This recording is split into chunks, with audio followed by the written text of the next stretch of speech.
Ajustando, focando. Chamando a atenção da galera, chamando pra Bienal, chamando pra Bienal. Alô, pá, pá, pá, pá. 1, 2, 3, pá, pá, pá, pá. Oi, pessoal lindo e maravilhoso, tudo bem com vocês? Jessemeia de Oliveira aqui. Bom dia, boa tarde, boa noite para você que aqui nos acompanha. Inscreva-se, obtenha atualizações de nossos vídeos, favorite, dê o joinha, bota aquele coraçãozinho maravilhoso, espalha para geral, badala o sininho para você ser notificado. Quanto a updates de nossos conteúdos, faz aquele uhul! Show de bola por demais. Temos certeza que o nosso trabalho é ser-lhe-á de grande monta e esta é mais uma jornada que a gente está fazendo aqui de entrevistas, de abordagens e também chamamento de atenção para o que tem aqui dentro da Bienal Internacional do Livro do Rio Centro. Por enquanto, 10 horas da manhã, não adianta chegar mais cedo do que isso, até porque os portões ficam fechados, inclusive para mim que tem a credencial de imprensa, credencial de jornalista para poder adentrar o lugar. Então, é interessante chegar no horário. Tinha um afluxo muito grande de pessoas aqui do lado de fora do evento, esperando os portões se abrirem, e era muita, mas muita gente mesmo, e já tem um punhadinho de gente aqui. Imagina aqueles que vão chegar daqui a pouco, ainda mais hoje que é penúltimo dia de evento e eu estou aqui taramelando com vocês sobre mais um vídeo, mais uma abordagem, mais algumas imagens que vocês vão ter aqui do evento e vamos embora girar, pessoal. Girando, girando, girando, girando. Uhul!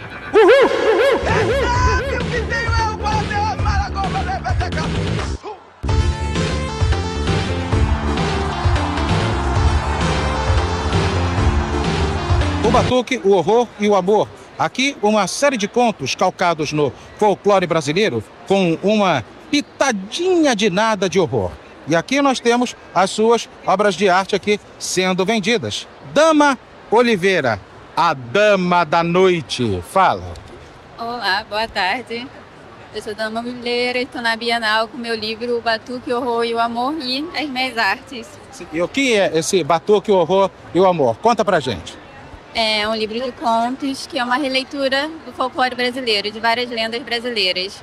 Ele fala sobre questões sociais, sobre a dor da modernidade. Então, tá aqui para vocês, Batuque, Horror, Amor e as obras de arte de Dama Oliveira. Muito obrigado. Obrigada. Valeu. Aqui nós temos uma porca chamada Josefina. Aqui nós temos narrativas de professoras cegas. Seria mais uma antologia e histórias de vida de indivíduos com surdo-cegueira adquirida. Quem vive numa situação como essa, como é que ela é incentivada? Quem vai falar sobre cada um desses trabalhos aqui, primeiro de tudo, Rafaela Lupetina comenta um pouquinho sobre. Parece que você, bem como a galera aqui, faz parte do Instituto Benjamin Constant, é isso? Isso, muito obrigada pela oportunidade de falar sobre os livros. Uma porca chamada Josefina é um livro inteiramente em braille, em letra ampliada, estando acessível para pessoas cegas e com baixa visão. E atrás tem o QR Code para quem quer ouvir o livro enquanto lê em braille. O Vozes Femininas, narrativa de professoras cegas, é sobre professoras cegas do Instituto Benjamin Constant. O livro está inteiramente em letra ampliada, também acessível para pessoas com baixa visão. Histórias de vida de indivíduos com surdo e cegueira adquirida. Foi um trabalho de uma pesquisa de doutorado com surdos cegos de vários estados do Brasil, cada um em sua forma de comunicação, Tadama, língua de sinais tátil. Então a proposta é cada vez mais a gente produzir livros acessíveis com temas promovendo a inclusão das pessoas com deficiência visual e surdo-cegueira. Obrigada. Continuando, Giovana e o Passarinho, de autoria de Mara Cristina de Souza e Luciana Barros Farias Lima. Quem está aqui representando? Mara Cristina de Souza. Comenta o seu trabalho que parece que vai com a sacolinha aqui de brinde, não é? Ele é um livro tátil, feito para crianças, que conta a história da Giovana, que encontra um passarinho. E o livro é todo produzido em feltro, com elementos táteis, tridimensionais, para que as crianças com deficiência visual possam tocar e brincar junto com o livro. Ele também está feito em braille e tinta ampliado, para que as crianças tenham acessibilidade. Todas as crianças que possam conseguir tocar e curtir a história da Giovana e o passarinho.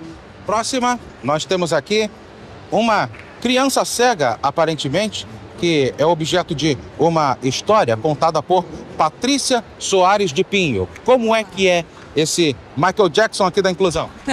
Olá a todos, eu sou a professora Patrícia do Instituto Benjamin Constant. Eu estou trazendo aqui uma parte do acervo da coordenação do livro Tati, que é uma coleção em homenagem aos 171 anos do Instituto Benjamin Constant. É literatura em cordel, esse aqui é representando José Álvares de Azevedo. E a gente tem aqui também, eu sou a professora Luciana Arruda. Luciana Arruda, não é? De geografia também do IBC, né? Também do Instituto Benjamin Constant. Essa coleção nós temos também a Adélia Sigor, que foi a primeira professora cega do Brasil. Ela foi aluna do José Álvares de Azevedo e ela foi a nossa primeira professora de Braille do Brasil. E esse livro também é um livro Tati, em homenagem aos 170 anos do IBC. E a gente tem aqui a Cela Braille, que é como as pessoas cegas aprendem a ler e escrever. Muito obrigada pela oportunidade. Luciana, Maria, obrigada. Obrigada. Obrigado também a Patrícia Soares de Pinho. Obrigada. Eu que agradeço. E as duas aqui, muito obrigado. Mara Cristina e também Rafaela Lupertina. Valeu! Eu estou aqui no quiosque da Urutau Editora, em que a gente tem uma série de abordagens. Eu havia abordado outra vez aqui a Marcela Sarubi e hoje eu estou aqui para abordar mais pessoas. Essa daqui tem uma história que com certeza é inspiradora para muitas mulheres que clamam como a personagem bíblica. Dai-me filho se não morro. E ela conseguiu finalmente ter o seu filho depois de sucessivas perdas gestacionais. E ela representa isso meio que no formato de um diário, inclusive com um pouquinho de poesia, uma poesia concreta, uma poesia de figura e forma. A gente está vendo meio que uma veia gulariana aqui nessa criatura e ela vai contar um pouquinho de sua história envolvendo o pré-natal, tentar ou conseguir ter o filho. Fala sobre Cristina Parga. Bom dia a todos os ouvintes. Esse livro, ele é um blues dos meus bebês perdidos. Eu tive 3 perdas gestacionais seguidas e ao longo desse tempo, né, foram 6 anos de tentativas e perdas, eu fui escrevendo no meu diário, fui escrevendo poemas e anotações e escrevi o livro que eu queria ler na época, que eu não encontrei. Porque eu só encontrava livros de autoajuda, bobos e pueris, com conselhos muito romantizados. E o que eu queria realmente era não me sentir uma pessoa esquisita e solitária. Eu queria encontrar acolhimento, eu queria ver a vulnerabilidade que eu estava sentindo em algum livro. Esse livro é muito honesto, ele fala de todo o sofrimento, de como a gente se sente errada, como a gente se sente uma mulher com defeito, como é um tabu, como é invisibilizada essa dor, é considerada como uma dor menor, como o sistema não está preparado para acolher a gente, né? Eu tenho um poema que uma enfermeira pergunta para mim, né? Não sei se eu vou encontrar agora. Se quiser desabafar, desabafe. Se você estiver sentindo alguma pontada na alma, pode externá-la. Aqui, a câmera e o microfone são seu divã. Dizem que não digo, nem escrevo, nem faço coisa com coisa desde que os perdi. Dizem que sobrevivo, mal sabem, que os embalo a cada noite, que os enterro toda manhã quando o sol nasce, alaranjando o horizonte. Esse é um dos poemas. Na emergência obstétrica, a minha pulseira é sempre a verde, pouco urgente. Na minha vez, a enfermeira me pesa, tira a pressão, anota as alergias. É a primeira gravidez? A terceira, respondo. Quantos filhos? Ela continua. Nascido, nenhum. Então, tá aqui, galera, essa inspiração aqui, essa menina falando com a voz embargada, com os olhos marejados e ela finalmente conquistando a felicidade de gerar uma criança, de colocar mais uma pessoa no mundo. No final você fala, né? É menino ou é menina? Menina, é Catarina. E eu falo que já tive 4 corações batendo dentro de mim. E um deles está agora comigo, né? E ela tem quantos anos, a Catarina? Ela vai fazer 3. Clear Blue Blues, Cristina Parga, muito obrigado. Obrigada. Obrigada a você pelo espaço, pela acolhida. Valeu! Não me chame de mãe. Por quê? Ela diz que foi uma decisão da editora incluir esse cachorrinho na história. O que tem nas entranhas desse romance? Tem alguém aí que não quer realmente ser chamada de mãe? Nada a ver com o juiz que hoje está senador, Adriana Moro. Então, na verdade, nada a ver com o juiz senador, tá? O meu nome. Mas, enfim. Embora seja paranaense também, né? Bem paranaense. Mas, enfim, a editora, né, é ela que constitui a capa. E é uma capa fofa, né, para tratar de um assunto que é muito pesado. Porque todas as mulheres, não digo todas, mas a maioria delas quer ser chamada de mãe. E o que esse livro traz para nós é uma crítica social justamente para dizer que nós queremos sim, se optarmos, ser chamadas de mãe, mas que também, em algum momento, a sociedade só nos visualizar como mãe, a gente também tem as nossas críticas em relação a isso. A gente também quer ser reconhecido pelas nossas outras identidades, a nossa identidade quanto profissional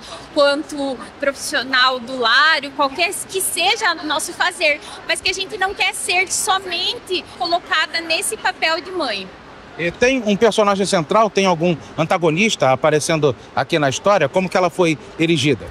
Então, a protagonista da história é uma história que ela é uma ficção, né? Mas trata de um assunto que é o abandono parental e a gravidez, né, atípica, né? Quando você é uma mãe atípica, uma criança que tem alguma neurodivergência. No caso aqui, o transtorno do espectro autista. Essa mãe, além de ser abandonada durante a pandemia, ela também acaba tendo o diagnóstico dessa sua criança no decorrer da história. E é isso que a gente vai acompanhando ela, como ela se desdobra, né, em relação a essa maternidade no decorrer aí da pandemia. Você se inspirou, inclusive, num outro livro, eu não me lembro aqui o título, eu sei que o assunto é de neurodivergência, que foi escrito Viva o Estado do Paraná, pela sua colega de estado, pela sua conterrânea, Paola Scott, cara. Ela escreveu um livro sobre, tu se inspirou no livro dela?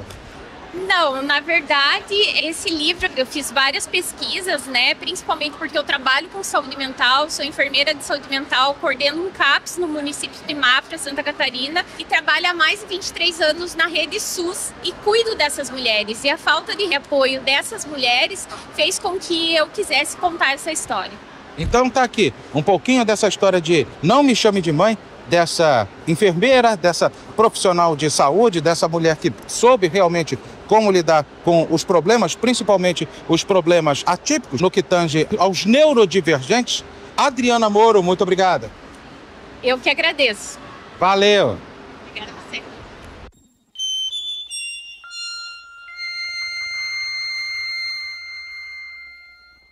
Aqui estão, galera, os ecos da alma da única vida no universo de Davino Lima. Que vida transversa é essa? Será que é mais transversal e mais confuso e mais esquecido do que o próprio estado do Tocantins? Então, é um livro de poesia, né? Ele fala sobre a infância, fala sobre o amadurecimento e tudo retratado nesse ambiente, né? Que o Tocantins é um estado mais novo do país, no norte do nosso país, realmente esquecido, né? O norte é, de certa forma, esquecido, até pelas autoridades em muitos sentidos, e a gente tem uma infância rural, uma infância mais interiorana, com uma cultura bem diferente do que a gente tem aqui no Rio de Janeiro, mas com muitas imagens fortes. A gente tem as imagens dos rios, que são muito grandes, Rio Araguaia, Rio Tocantins, que envolvem a região onde eu vivo. Tem muita presença da natureza, da Amazônia, do Cerrado ali, na mata de transição. Os índios, principalmente, você tem até uns traços indígenas, você é notadamente mameluco. Então, a gente tem essa questão também da regionalidade muito forte, o caboclo ali, a natureza muito abundante, muito forte ali também. A floresta amazônica se espraia por ali? Exato, também temos os babaçuais, né? A floresta de Cocais, que é conhecida também, onde temos lá figuras históricas muito importantes, como a nossa Raimunda Quebradeira, que foi muito presente lá. Enfim, a gente tem uma presença poética muito abundante lá, muito forte. E essa poesia, ela é totalmente forjada na cultura local do estado do Tocantins? Ele recebe alguma coisa do norte e nordeste, uma influência do cordel e coisa do tipo? Então, a minha poesia ela não é de cordel, né? Mas ela é uma poesia que se baseia nas imagens do norte. Ela é uma poesia mais imagética, ela não é tão literal. Então eu estou sempre reproduzindo essas imagens através das palavras. Sem métrica, rima, só versos brancos, livres, né? Versos livres, exatamente. Então, tá aqui para vocês a única vida no universo de Davino Lima, do Tocantins, com toda certeza para o mundo inteiro. Muito obrigado. Obrigado. Valeu. Valeu.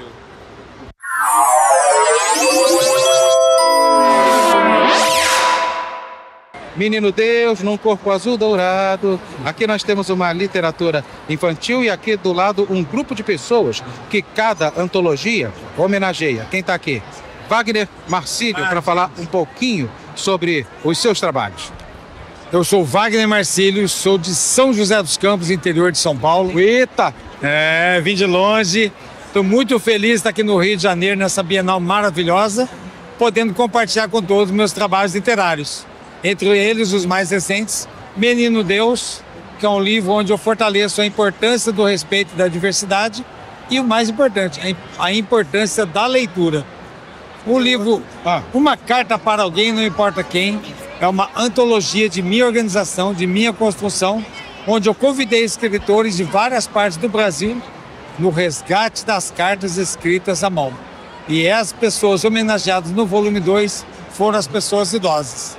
Projetos maravilhosos, onde eu incentivo não só a leitura e a escrita também. E em cada época você homenageia um grupo específico de pessoas. Esse volume, no caso, está homenageando os senhores e as senhoras. Exatamente. No volume 1, eu homenageei pessoas importantes da sociedade, onde eu convidei vários profissionais que nos servem no dia a dia para receberem e serem homenageados.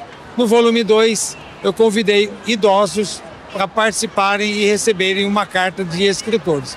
O volume 3 ainda é um spoiler a ser agendado. Então, tá aqui. Menino Deus e Carta para Alguém, não importa a quem. Wagner Marcílio, muito obrigado. É eu mesmo, obrigado pela oportunidade, parabéns pelo canal e sucesso a todos. Valeu! Obrigado, meu amigo. Gente, quem foi que disse que São Paulo e Rio não combinam? Eles estão aqui com pão, uvas e o doce mais doce e que não tem nenhum gosto de sangue. Ainda que ele fale de uma vampira, de uma Dona Drácula. Quem se lembra desse desenho, Dona Drácula?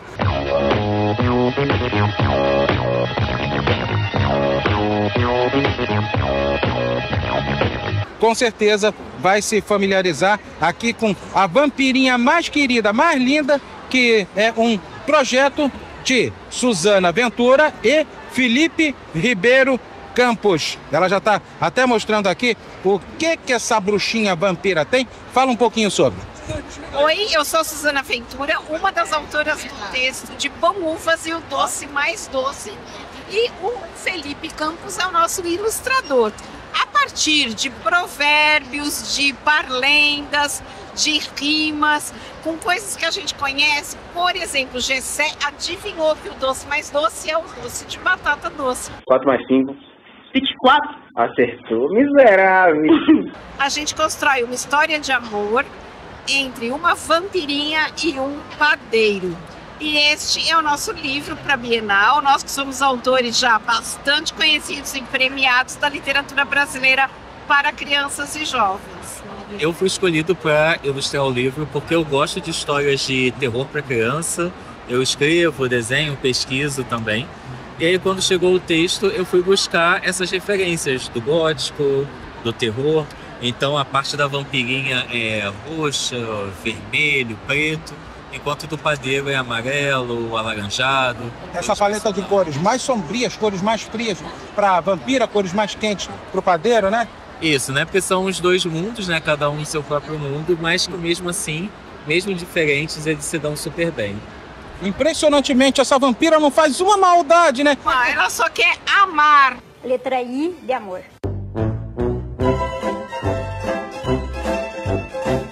Amar e ser amada. Essa vampira tá muito mais pra sangria do que pra Drácula. Então, tá aqui pra vocês a vampirinha com seu pão, suas uvas e o seu doce mais doce, que é o doce de batata doce. Felipe Campos e Suzana Ventura. Muito obrigado. Obrigada, Gessé. Obrigado, até. Deixem o like e inscrevam-se no canal. Valeu!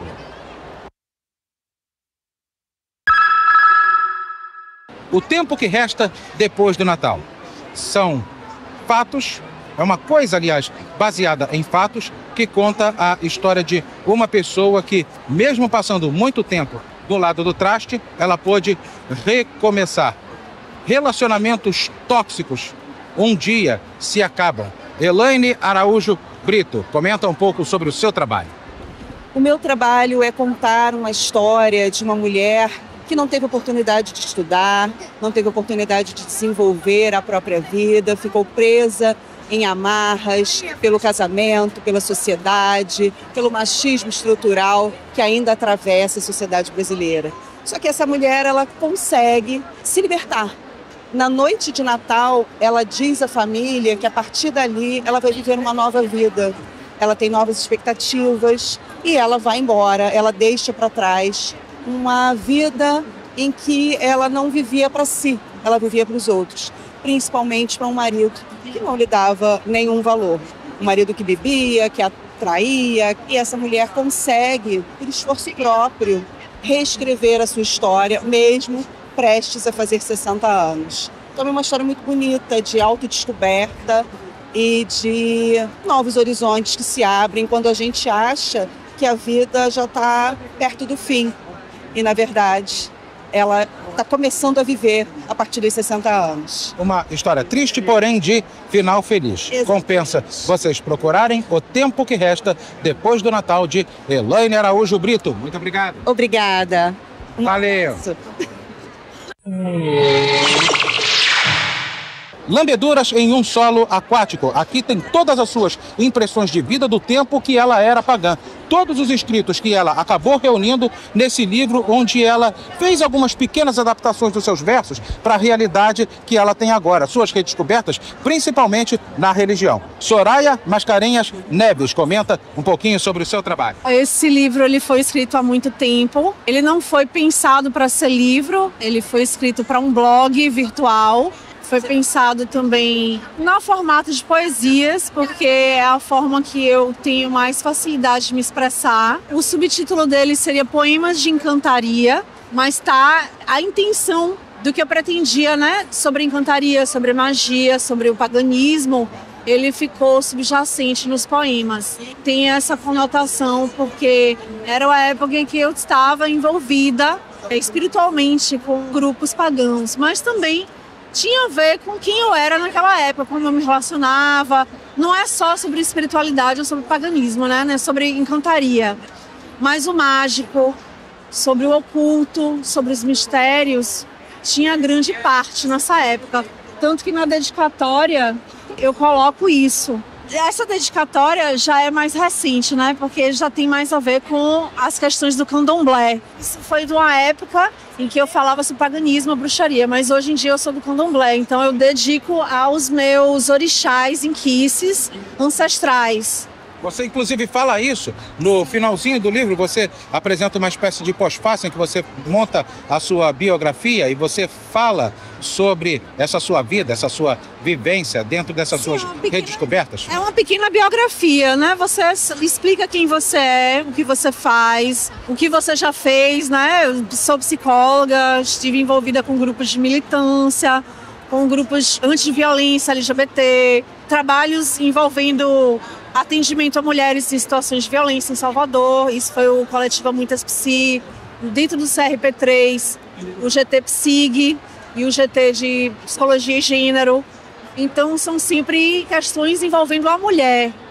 A lesbiandade é outra característica que eu sou e que talvez esteja presente em alguns dos poemas, mas de um modo implícito.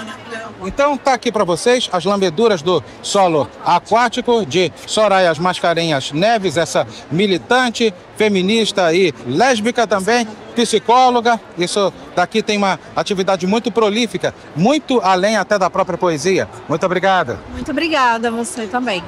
Valeu!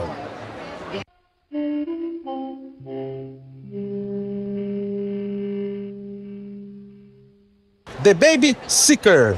Aqui temos uma história de terror em que sobreviver a um submundo repleto de tristezas, incertezas e pessoas incautas, pessoas vítimas do perigo, é fundamental. Ela escreveu esse livro inicialmente para poder ser um conto e se transformou em um best-seller do terror ela se transformou em um longa de terror.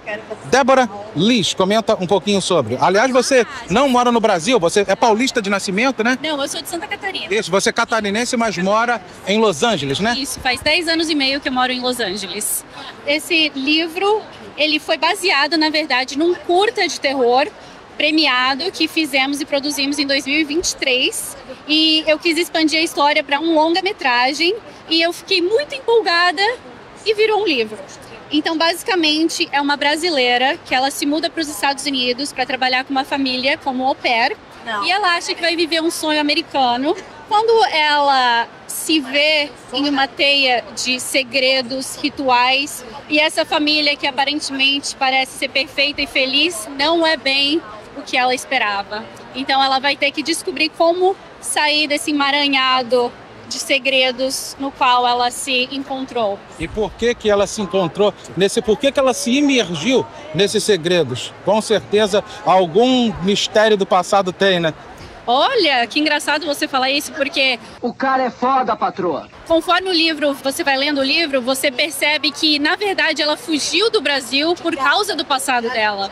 Então, o passado dela também tem algo a esconder, que inclusive eu tenho a ideia de fazer uma prequel, um livro anterior, para contar os acontecimentos antes desse livro e depois um livro que vem depois. Então, vai ser uma trilogia.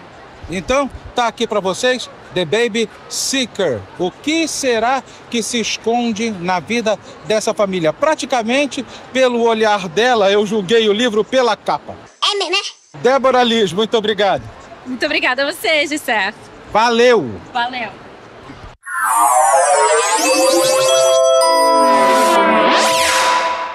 Bom, aqui não param as pessoas que vêm de fora e que escrevem em português e ao mesmo tempo em inglês. Nós temos aqui uma coletânea de poemas bilíngues chamada Half Love, a metade do amor, o coração partido que vai sendo juntado, que antes estava completamente estraçalhado e que depois é reaproximado, recontado, reconstruído, reerigido. E aqui nós temos o amor em Sagitário, que não é só sob a perspectiva de um sagitariano. Ele vai muito além dos signos do zodíaco. 2 trabalhos de Ana Silvani, de Los Angeles, para o Brasil e o mundo. Também de Santa Catarina, a exemplo da nossa nobre colega aqui, né? Moça bonita, moça bem feita, moça formosa. Exatamente. As 2 autoras de Santa Catarina. Pela tua cara, pelo teu sotaque, prestei atenção. É ótimo. É catarinense de Chapecó, mas eu moro já nos Estados Unidos há 20 anos. Porra! Tudo isso? Mora em Los Angeles. Vocês 2 são vizinhas, né? Exato. Lá perto da terra. O problema é só o governador de lá que tá, pelo amor de Deus, o Gary Nelson vai ser varrido da vida política. Filho da... No, God! Mas fala sobre os seus livros.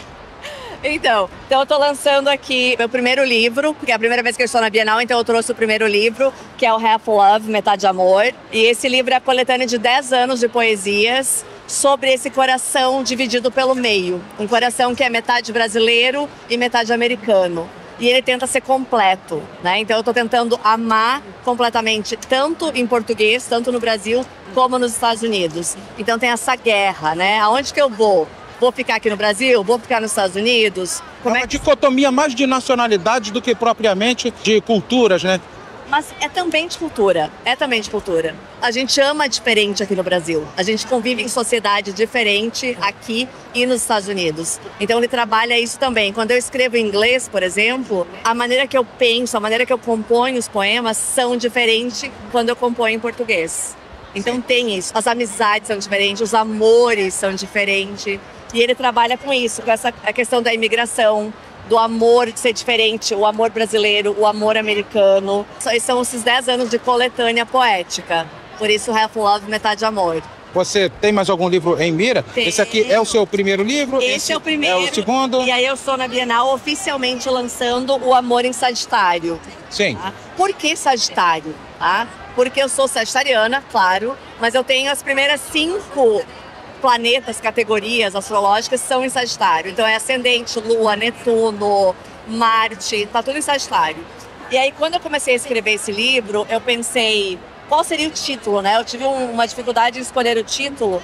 E assim que eu falei, ok, vou fazer Amor em Sagitário, eu consegui organizar os textos e eu decidi, além de poesia, fazer também ensaios reflexivos, prosa poética, e eu tenho 2 artigos também aqui dentro do livro, que falam sobre a mesma temática. Tá? Artigos universitários, né? Publicações universitárias, né? Que seria o amor, identidade, autodescoberta, as nossas máscaras sociais, né? Quem somos? Formação na sociologia ou na psicoterapia? Não, é literatura.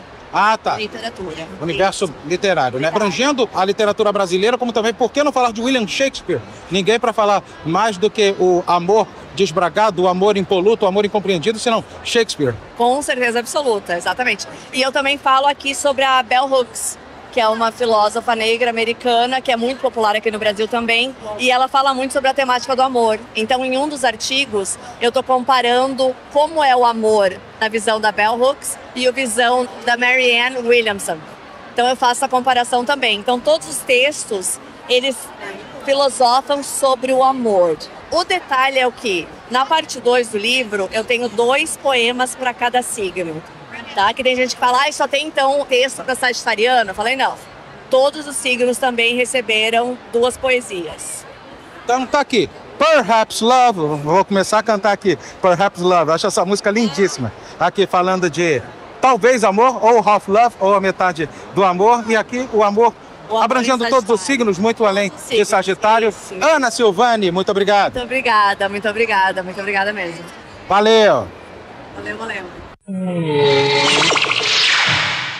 Galera linda de meu Deus do céu, vocês que já viram Poti e a Andaluz em suas aventuras também devem ter visto Megasônicos, que deu origem a uma série, tem Pulsar também, alguns desenhos que ele fez.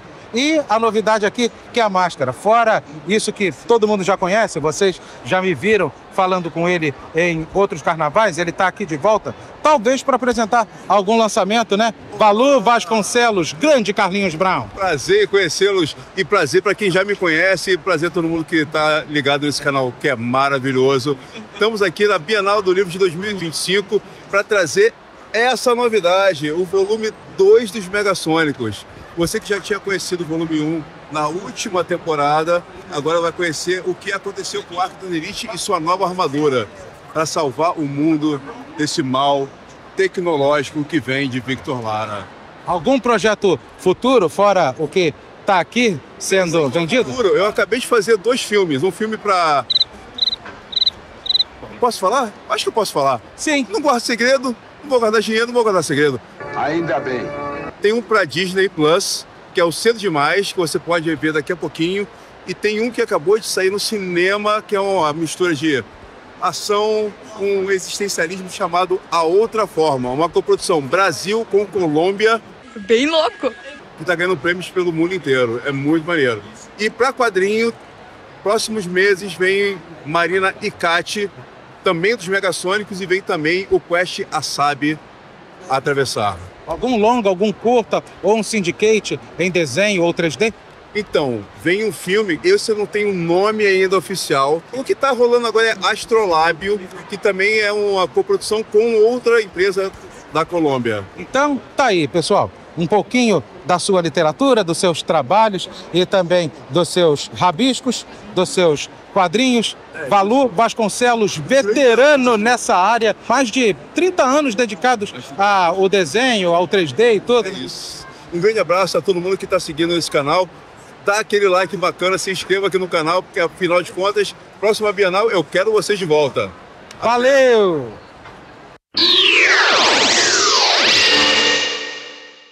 Aqui, galera, mais uma vez eu tô passando para poder entrevistar esse indivíduo que quem me conhece sabe, eu já o entrevistei na Pier Mauá, aqui na própria Bienal também. Ele já passou por outras vezes, na primeira vez que eu o entrevistei em Bienais, ele estava aqui em 2023 e agora, 2025, ele está de novo para poder relançar os trabalhos dele, que vocês já conhecem, Terror Universal, Cheiro de Tangerina, O Monstro, O Onaí, e agora ele está com o Tupiniquins, uma divertida história de ação envolvendo os personagens do Sítio do Pica-Pau Amarelo num metaverso de filmes de ação. Carlos Filgueiras. Tudo bem, pessoal? Então, a Tupiniquins Mato Virgem traz a história da turma do Sítio do Pica-Pau Amarelo, que é sequestrada a Emília saindo ao resgate usando o pó de pirlim-pim-pim. E aí ela vai encontrando com outros personagens da nossa literatura, o Policarpo, o Peri, o Macunaíma, o Martim. E aí eles vão descobrir que o rapto da turma do sítio é só a ponta do iceberg de algo muito maior. E eles vão ter que resolver esse mistério e tudo se soluciona nessa HQ aqui. E eu vou falar também dessa HQ anterior, que é a Unai, que se trata de 4 histórias de terror que se passam no Brasil ao longo dos séculos. Então, você conferindo aqui, são 4 histórias, 4 abordagens do terror. Para quem gosta, é um prato cheio. Então, tá aqui todos os seus relançamentos, algumas de suas obras de arte, o lançamento aqui do Tupiniquins, falando do Sítio do Pica-Pau Amarelo, fora o Unai, que é teu Inário, que é teu best-seller. Carlos Filgueiras, muito obrigado. Valeu, pessoal. Abração. É nóis, valeu!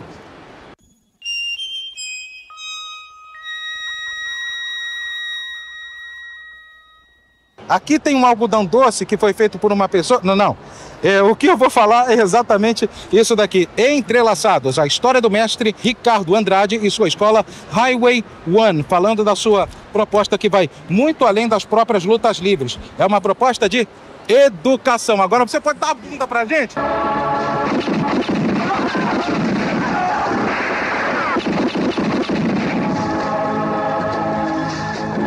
Dá pra dar uma virada pra ver? Aqui, Highway One. Educação, ética, respeito e honra. Cara, eu vou tomar uma porrada aqui daqui a pouco desse cidadão. Ricardo Andrade, fala um pouquinho sobre o seu projeto. Bem, eu estou aqui na Bienal lançando o meu livro Entrelaçados, o livro que conta da minha trajetória de vida, que se entrelaça com várias histórias, várias passagens e várias pessoas. Ele não fala sobre arte marcial, ele fala sobre princípios da arte marcial e os princípios que eu desenvolvi ao longo da vida. Então ele fala sobre ética, sobre educação, sobre honra, sobre respeito, sobre acolhimento, sobre afeto, sobre altruísmo, sobre empatia. Dentro do livro você encontra um link, um QR Code que te leva para uma página que tem mais de 100 depoimentos de pais e mães que me agradecem pela colaboração que eu tive na educação dos filhos deles. E eu sempre respondo que o privilégio é meu, por fazer parte da história de cada um. Mais do que ensinar simplesmente a querer meter porrada nos outros, você está ensinando o princípio de se manter na linha. Não é usar arte marcial para sair brigando com todo mundo, diferentemente do que muita gente faz e que quer resolver tudo debaixo do braço, tudo por meio das perninhas pro alto. O mais importante aqui, eu sempre digo que a arte marcial treina você para controlar o seu corpo. Se você controla o seu corpo, você controla a situação. No princípio do Taekwondo original, de mais de 2000 anos, era defender a família e o seu rei. Então, os samurais, ou os harangues, que eram os samurais coreanos, eles faziam isso, a mesma história dos samurais japoneses. Eles partiam para atacar, para matar, porque eles estavam defendendo o território e os reinos. Hoje em dia a gente não vive essa história, né? A gente defende o nosso território com nossas ideias e com a tranquilidade que é permitida e é possível naquele momento. Você também tem uma rica trajetória, não apenas nas artes marciais, mas também no rádio. Você aproveitou toda a sua comunicabilidade enquanto mestre, também fazendo comunicação aqui e acolá. Você contou sobre trabalhar na Rádio Globo, na Rádio 98, ver o sistema Globo de rádio cair, como a gente está vendo atualmente. Como é que foi a sua vida dentro do rádio? Então, eu, fazendo faculdade de Educação Física, no meu primeiro período, a professora de português falou assim: Ricardo, você trabalha com voz? Eu falei, não. Você tem uma voz muito bonita. Eu falei, é mesmo? É. Aí eu cheguei em casa com 20 anos e falei pra minha mãe. Ela falou assim, meu filho, você tem a voz igual ao seu tio, a voz grave. E meu tio tem uma voz bem impostada, né? E aí eu falei, cara, vou correr atrás disso. 20 anos, encontrei o Carlos Ramiro, que fazia um laboratório de rádio. A gente fazia jogos de fraldinha no Tijuca Tênis Clube. Conheço, cearense. A gente transmitia como se fosse um jogo de futebol normal. Repórter de campo, repórter de entorno, entrevista, narrando o jogo. E as rádios do Rio iam buscar pessoas ali. A Rádio Carioca, com João Haddad, ia transmitir o estadual do ano seguinte. Sim. Ele foi lá e o Ramiro me indicou. E aí eu fui trabalhar como repórter. Na Rádio Carioca, eu fui descoberto pela Rádio Tupi. E aí eu fui fazer uma entrevista com Edson Mauro, lá na Rua do Livramento. E aí... Rua do Livramento 189, prédio do Jornal do Comércio. Edson Mauro e Antônio Porto. Isso. E aí eu trabalhei nessa equipe, que era Edson Mauro, do Alcei Bueno de Camargo, Sérgio Noronha, Loureiro Neto, Cláudio Perrot. Então eu comecei a trabalhar como repórter de pré-jogo, fazia Maracanã, entorno. Depois comecei a trabalhar na arquibancada e aí cheguei até repórter do campo. Eu trabalhei, só que eu tinha meu emprego que eu era concursado do Tribunal de Justiça, onde eu entrei com 18 anos no concurso. Sim. Então eu só podia trabalhar no rádio depois das 5 horas. Então eu cobria treino, fazia jogos à noite, fazia jogos finais de semana. Só que eu comecei a evoluir no rádio. E essa evolução começou a me impedir de trabalhar em jogos. Porque o Porto falou assim, Ricardo, você vai começar a fazer jogos fora do Rio durante a semana. Eu falei, não vou poder, cara, porque eu trabalho no tribunal. E aí o último jogo que eu fiz foi a inauguração do estádio de Juiz de Fora, Flamengo e Argentinos Júniors. Edson Mauro, Sérgio Noronha, Ronaldo Castro e eu. Foi o último jogo que eu fiz. O Antônio Porto me colocou na Rádio Tupi FM, que eu não fiquei nem um dia, porque eu não conseguia ficar naquele Opus 4, Beethoven, 2h43. Eu tinha que YD74. Tinha que descer um tom. E aí eu saí e comecei a trabalhar em Aqui tá difícil de fazer, que tá muito barulhento. Na Globo, efetivamente, eu fui folguista da 98. E depois trabalhei na Rádio Estácio FM durante muito tempo. Eu fui folguista na Paradiso, que na época era Alvorada, 95,7. Lembro bem. E terminei minha carreira no rádio, na rádio 93,3. Que o José Messias montou com o Sérgio Luiz e me chamou para ser o locutor principal. Era a Rádio Nacional, que virou Rádio El Shaddai. Então, hoje. e a proposta do Zé Messias era fazer uma rádio de MPB. Só que logo depois a igreja comprou e eu tinha recebido A igreja não, foi o Harold de Oliveira, que ele não era pastor, entendeu? Eu tive uma proposta para assumir um cargo de chefia no tribunal. Eu falei, cara, esse é o momento, eu vou deixar a rádio de lado, vou fazer uma carreira no tribunal, onde eu fiz a carreira. E aí comecei a minimizar um pouco essa frustração de não estar em rádio. E eu fui contratado por uma empresa, uma agência, então eu faço parte de um staff, e todo evento internacional que tem no Rio, eu sou convidado. Então eu fiz o PAN 2007, fiz os Jogos Mundiais Militares, fiz a Olimpíada Rio 2016, sempre como português announcer. Então eu sempre trabalho nesses eventos. É a forma que eu minimizo um pouco essa saudade que eu tenho do rádio. Ah, cara, quer ver você minimizar a sua saudade do rádio? Monte uma rádio web, meu filho. Você fala de rádio com lágrimas nos olhos, você fala de rádio com desejo de querer fazer novamente. Cara, isso daí é o que você realmente quer fazer na sua vida, fora a proposta educativa que você tem com relação ao uso da luta, ao uso das artes marciais. Eu vejo que você tem amor por esse veículo. Faça uma rádio web, toque as suas músicas, fale sobre aquilo que você realmente quer falar, solte o lado humano que existe dentro de cada locutor e a partir daí você vai estar matando o seu desejo de ser radialista novamente. Obrigado. Então, tá aqui para vocês um pouquinho do coração, da alma e da porradaria que ele vai me dar daqui a pouco, porque eu falei que ele tinha que dar a bunda para a câmera e ele deu para poder falar. Não, estava escondido no balcão. Suas costas. Então tá. Marcelo Andrade, meu filho, muito obrigado. Valeu, Ricardo Andrade. Os cubanos, por exemplo, é um povo que prefere morrer de fome do que ser dominado por país estrangeiro.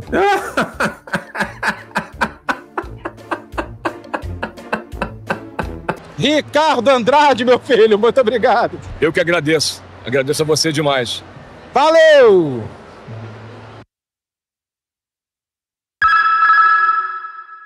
Algumas perguntas. Quem vai embarcar nesse trem? Para onde vai esse trem? E o que podemos ver da janela desse trem? E algumas outras coisas aqui. Quem quer o autógrafo? Para onde que vai o trem? Ele vai para casa do Terceiro Porquinho, que é a casa mais fortezinha? Você já leu o seu livro? Você já tá querendo autógrafo? Eu sou mais famoso que você? Ah, não, eu que sou mais famoso? Cara, tem um embate aqui envolvendo os Três Porquinhos, a Chapeuzinho Vermelho, até o Peter Pan se envolve. Não se sabe se vai pro Reino Encantado, pra Casa da Vovó, pra Terra do Nunca, ou pro País das Maravilhas. Tem Alice aqui na história. Esse verdadeiro imbróglio dos personagens da literatura com a Chapeuzinho Vermelho. Ô Nalita Tavares, bem-vindo. Isso aí, a fantástica viagem pelo mundo da literatura é um convite para o leitor embarcar nessa viagem literária, interagir com os personagens da literatura clássica. O cenário da história é narrado pela tradição oral, por cantigas, por versos, por parlendas, e vai provocando o leitor para que ele decida para onde quer desembarcar. A Chapeuzinho Vermelho tenta convencer o leitor para ir para a casinha da vovó. A Alice tenta provocar o leitor para ir para o País das Maravilhas, o Peter Pan para a Terra do Nunca. e é o leitor que decide para onde quer ir. Até a Dona Benta aparece na história, né? Aparece, sei lá, o pirata, o Capitão Gancho, Pequena Sereia, Curumim. Olha só, cara, que interessante. A maçã envenenada. Vovó. E aí a mistura com a Parlenda. Chapeuzinho Vermelho convida para ir para a casa da vovó. Diz que a casa da vovó é cercadinha de cipó. Se o café estiver demorando, é porque com certeza não tem pó. Que viagem é essa, velho? E é isso, é uma mistura, é uma intertextualidade da tradição oral com os contos clássicos. E tem também QR Code para a pessoa acessar sim, no Spotify ou então ter acesso às mídias sociais. Instagram. Videoclipes também, vamos lá, deixa eu dar foco. Vou tentar dar foco aqui, tá? Vamos lá, chega mais para isso. Instagram. Atividades interativas, os versos. Tudo isso focado no seu multiverso literário, né? Você está misturando uma série de histórias aqui. Deixa eu ver seu nome. Tem a história em Libras no YouTube. Você vai procurar lá pelo Editorial Casa e tem o videoclipe da história também. Ô, Nalita Tavares, bem-vindo. Muito obrigado e muito bem-vinda. Obrigada. A história é ilustrada pelo ilustrador André Camargo. Esse merece que a gente tire o chapéu. Muito bonito mesmo. Valeu. Obrigada.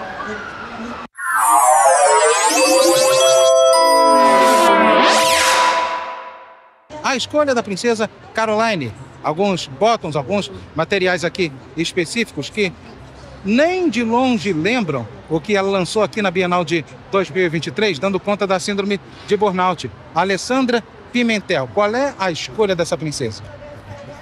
Então, a escolha da princesa Caroline é um livro infanto-juvenil, né? É uma história que a princesa vai completar 18 anos e aí ela tem que escolher entre 8 príncipes da redondeza. E qual o engraçado disso? Qual o diferente? Cada príncipe tem uma qualidade diferente. Tem o príncipe piadista, o príncipe comilão, o romântico, o tímido. Então ela vai ter que passar um dia com cada príncipe para poder escolher. Só que entre isso acontece uma trama aí, o príncipe mau caráter apronta, e aí tem que ler o livro para saber quem é o príncipe escolhido também. Então tá aqui para vocês a escolha da princesa Caroline, muito fora dessa história da síndrome de burnout, aqui pela psicoterapeuta administradora Alessandra Pimentel. Muito obrigado. Obrigada. Valeu. Somos todos malas, temos adolescentes malas. Qual é o mala que nunca passou na vida da gente? Qual é aquela pessoa que nunca apareceu enchendo o nosso saco e muitas vezes não deixando a gente em plena e completa paz? Com histórias bem-humoradas, aqui está Daniele, Yuri e o Chino falando a respeito desse material que ela tem para poder desbaratar os malas. Olá, pessoal. Vocês conhecem algum mala na vida de vocês? Eu acho que sim, minha senhora. Na família, no trabalho, aqueles malas aleatórios do dia a dia, aqueles malas do nosso trabalho, da nossa família e aqueles que cruzam o nosso caminho. Esse livro nasceu porque há mais de 20 anos eu encontrei um turista mala no Ceará. E esse turista mala andou de jangada comigo e com meu noivo, contou piada, fez samba em caixinha de fósforo, almoçou com a gente, contou sobre a infância dele, à noite encontrou com a gente e ainda deixou uma dívida de cerveja pra gente pagar. Já tô acostumado. Ah, coitado! Que coitado o quê? Ele é um cocô. E colocou o cara na mala do carro também? Só faltou isso. E aí surgiu esse livro, Somos Todos Malas. Esse foi o primeiro mala e depois os outros malas foram surgindo na minha vida, né? Ou eu não prestava tanta atenção assim neles. Foi quando saiu essa gíria mala. E outras pessoas começaram a me contar histórias de malas e outros malas eu criei. Então é um livro bem engraçado que a gente pode rir, a gente pode refletir sobre os malas da nossa vida e o quanto nós já aguentamos malas, né? No nosso dia a dia. E quanto nós já fomos mala de alguém também. E o quanto os malas aparecem nas nossas vidas. Está aqui algumas reflexões de Daniela, Yuri e o Chino. Muito obrigado. Muito obrigada. Olha, a Bienal tá ótima, tá bem lotada, mas tá bem legal. Para quem gosta de ler, não perca esse programa. Valeu! Aqui nós temos presente para partilhar. Uma história das Manas Andrade. um romance em companhia com Bruna Oliveira. E aqui nós temos inícios, e-mails e fim. Um romance solo, mais um romance compartilhado de Ana Carol Veloso. Comenta um pouquinho sobre os seus trabalhos. Bom, gente, presente para partilhar é a história de duas irmãs e elas não têm muita convivência durante a infância. Quando elas prestam vestibular, se encontram na universidade. E aí é uma oportunidade de reconciliação, mas também tem muitos conflitos, muitos ruídos por falta de comunicação. Então esse livro vai mudando o ponto de vista das personagens. Às vezes quem está contando a história é a irmã Letícia, outras é a Beatriz. E conforme você acompanha como essas irmãs se juntam, se unem novamente, vocês também vão acompanhar o amadurecimento de cada uma delas. Já Inícios, e-mails e fim, ele se passa no princípio dos anos 2000, é todo escrito no formato de e-mails e começa pelo fim de um relacionamento amoroso. Então, o primeiro capítulo já tem aquele não é você, sou eu. E para saber se dá para perdoar ou não, só lendo. Então tá aqui, presente para partilhar e inícios, meios e fim. Quer falar mais alguma coisa? Eu te interrompi aqui. Quero agradecer, tá sendo uma delícia estar aqui no Bienal. Espero contar com a leitura de vocês. Obrigada. Bateria acabando, encerro aqui com Ana Carol Veloso. Muito obrigado. Boa noite. Valeu.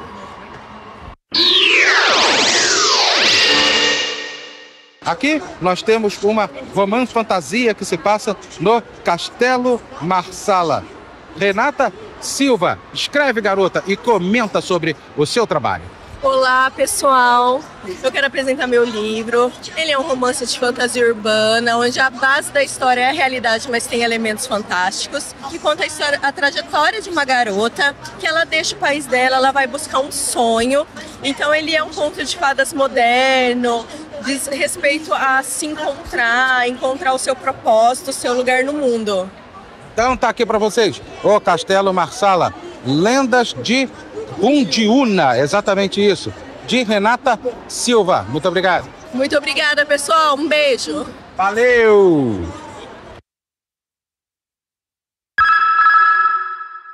Aqui nós temos de literaturas infantis, passando por algo com temática adulta, poesias e, principalmente, o desejo de ser mãe e a felicidade de ver as crianças realizadas, crescendo. Flávia Camargo, fala sobre o seu trabalho aqui no Escreve, Garoto. Prazer, eu sou a Flávia Camargo, já tenho 7 livros e eles variam entre vários temas, como o repórter acabou de falar, né? Os meus livros infantis, um é baseado no meu filho do meio, que tem uma cabecinha muito criativa. Arguta, né? É, e solta várias pérolas, e aqui eu coloquei tudo que ele fala de engraçado e inteligente. Esse é um outro livro infantil, que fala da vida inteira, desde o nascimento até a velhice, mostrando como a gente é uma sucessão de seres que estão sempre evoluindo. Aqui meus romances foram os primeiros livros que eu escrevi, que também abordam a superação de pessoas que aprendem com as suas dificuldades. Esse é um livro de poesias, de amor. E aqui na maternidade eu tenho... O primeiro livro foi sobre a minha perda, neonatal. O meu primeiro filho ficou pouco tempo com a gente, mas ele continua presente no nosso coração. É um livro que acolhe famílias que passaram pela perda e ensina também outras pessoas a entenderem como a gente se sente e como a gente gostaria de ter essa situação lidada, né? Em relação ao nosso luto. E aqui... O último livro, que é a continuação, quando meus outros filhos nasceram. E agora eu estou tendo a oportunidade de vê-los crescerem, em realização do sonho de ser mãe e acompanhar o crescimento das crianças. Então está aqui para vocês todo esse cabedal literário aqui de poesias falando sobre maternidade, sobre criança arguta aqui e também a felicidade de ser mãe e ver seus filhos crescerem, se desenvolverem. Flávia Camargo, muito obrigado.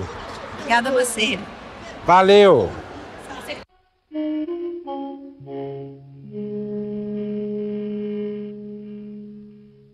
Aqui nós temos o Portal Mágico. Também temos aqui o Retorno do Abstêmio. Todas histórias infantis para aquelas crianças que já se avançaram na leitura e não dependem mais dos desenhinhos para serem estimuladas à leitura. Isso veio da mente criativa aqui de Mariângela Monteiro Frouf, ou MM Frouf. Fala um pouquinho sobre o seu trabalho. O meu livro é o seguinte, uma aventura por fantasia, o Portal Mágico. São 5 crianças que vão ir atrás das pedras mágicas que vão definir e montar o Portal Mágico. Garanta todos os benefícios do novo ômega 3 Lowry Flux da Top Term. A protagonista, que é a Melly é uma extraterrestre que tem que salvar o seu planeta que está em guerra. Ela é extraterrestre, olha só, o planeta dela todos são assim. Aí ela na Terra tem que salvar. Para isso, ela e os amigos vão descobrir as 6 pedras que estão perdidas na floresta, escondidas pelo bruxo Astémio. Cada pedra tem desafio. Cada desafio, muita aventura. É uma duologia, né? É uma duologia. Na realidade, uma não prende a outra. O segundo é a volta do Astémio, que o Astémio é o bruxo que fugiu. Aí, no segundo, ele volta para se vingar e roubar o portal da Melly, que é a protagonista. Então tá aqui para vocês um pouquinho de literatura infantil nessa duologia, Portal Mágico, Retorno do Astémio, de MM Frouf. Muito obrigado. Eu que agradeço. Valeu! Missão Planeta, como cuidar bem do nosso planeta para que ele fique muito mais bem habitável. E quem mexeu no meu ovo? Uma história de maternidade envolvendo uma galinha carne-zé. 2 histórias para lá de criativas contadas por esta princesa aqui de nome Érica Rosseto. Escreve, garota! Ah, legal! Gente, então eu estou aqui com o meu livro, Missão Planeta, que conta a história da Clara, que conhece um alienígena que veio aqui conhecer a Terra e saber como o nosso planeta é tão diversificado. E aí, a Clara também descobre que, apesar de ter muitos planetas aí pelo universo, nenhum é como a Terra. E ela recebe a missão, então, de cuidar do nosso planeta, para que a gente possa continuar vivendo nele. Olha, então ela faz amizade com um alienígena, eles começam a passear pela Terra e ela vai mostrando para ele tudo que tem por aqui. E ele vai percebendo que a gente não está cuidando tão bem assim do nosso planeta. Tem muito lixo por aí, a gente já está cortando as árvores, até no espaço já tem lixo. E aí ele vai ensinando para a Clara o que ela pode fazer para cuidar melhor do planeta. Então é isso. Próximo livro, Quem Mexeu no Meu Ovo?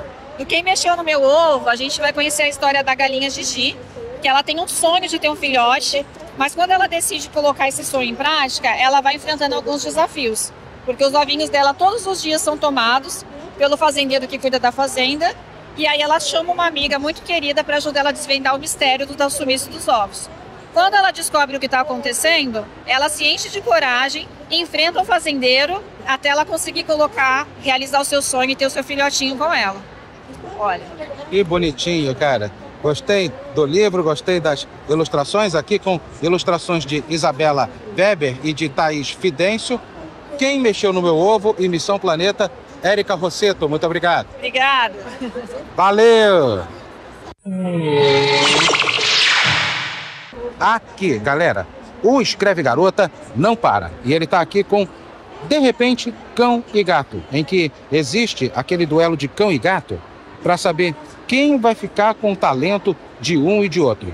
Essa história está sendo contada no formato de repente e também de literatura de cordel por parte de Mariana Martins, com ilustrações de Bela Ribeiro. Fala um pouquinho sobre a sua obra. Olá, pessoal. Convido vocês a conhecerem o nosso livro De Repente como Cão e Gato. Bom dia, mamãe! A história se passa no Nordeste brasileiro, né, na Caatinga, com os animais típicos dessa região, como o gato do mato, o sapo cururu, o tatu-peba, quem mais, Bela? O calango, muito legal, com as ilustradoras da Bela Pinheiro. A história é toda rimada. O cão é um cantor muito famoso. Parece o Zé Buscapé. Oi? O cão parece o Zé Buscapé. É. Gemendo violento. Um cantor muito famoso na floresta. E o gato vem, cruza o caminho, né, pra tentar pegar essa... A potencialidade dele. Exatamente. E a Bela fez um trabalho lindo de ilustração, né? Nossas famílias são nordestinas. Certo. Tá aí, gente, para vocês o que é essa bela relação entre seres aí, quem que leva melhor, quem que leva a pior. Fala do seu trabalho de ilustração com relação ao livro. Olá, gente, eu sou a Bela Pinheiro, prazer estar aqui. foi muito significativo para mim ilustrar essa história que toca num ponto tão pessoal para nós duas, né?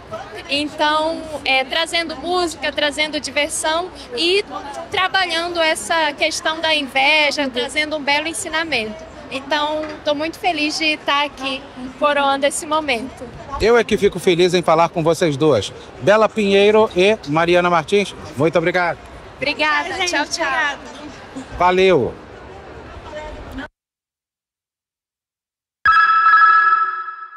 Bem, galera, aqui nós temos alguns lançamentos, Vai e Fala, Vai e Faz, são todas as fudências da vida da fudência aqui, funcionária da Ancine, mas ela está viajando o Brasil inteiro, ela conseguiu se libertar, ela ouviu meus conselhos e agora ela já está mais livre de qualquer amarra. E aqui temos as brisas filosóficas para uma vida extraordinária, tudo que ela externou, tanto no Instagram como também no YouTube, a respeito de seus pensamentos que vêm como se fossem brisas. Olha quem está aqui de novo, a elegantérrima Hannah Malta. Comenta um pouquinho sobre o seu trabalho. Boa noite, gente. Felicidade de estar aqui novamente com vocês. Hoje eu estou com esse meu novo livro, o Brisas Filosóficas para uma Vida Extraordinária. Estou lançando ele aqui na Bienal do Rio 2025. E lançou em SP também lá no Pacaembu? Do livro, sim. Semana passada eu estava lá. E esse livro, ele traz uma pegada um pouco diferente dos meus outros livros. O Vai e Faz e o Vai e Fala são livros que convidam você à ação, né? Então, tanto tem essa pegada do imperativo, né? Vai e faz, vai e fala. Eu quero que você haja. Eu quero que você saia da fudência. Eu quero que você fale quem você é. Coloque seu propósito, né, no mundo. Ai, eu só me fodo nessa merda. Já esse livro, ele é um livro que traz um convite à reflexão. É um livro que traz aquele convite para você ver valor no ordinário. Hoje a gente está focado muito no extraordinário, né? Nos resultados do Instagram, né? Nossa, olha como eu sou incrível, olha o que eu estou fazendo. Mas a gente esquece que a vida mesmo, ela acontece no dia a dia. Ela acontece no ordinário, no processo, né? E a gente não quer mais processo, a gente quer o quê?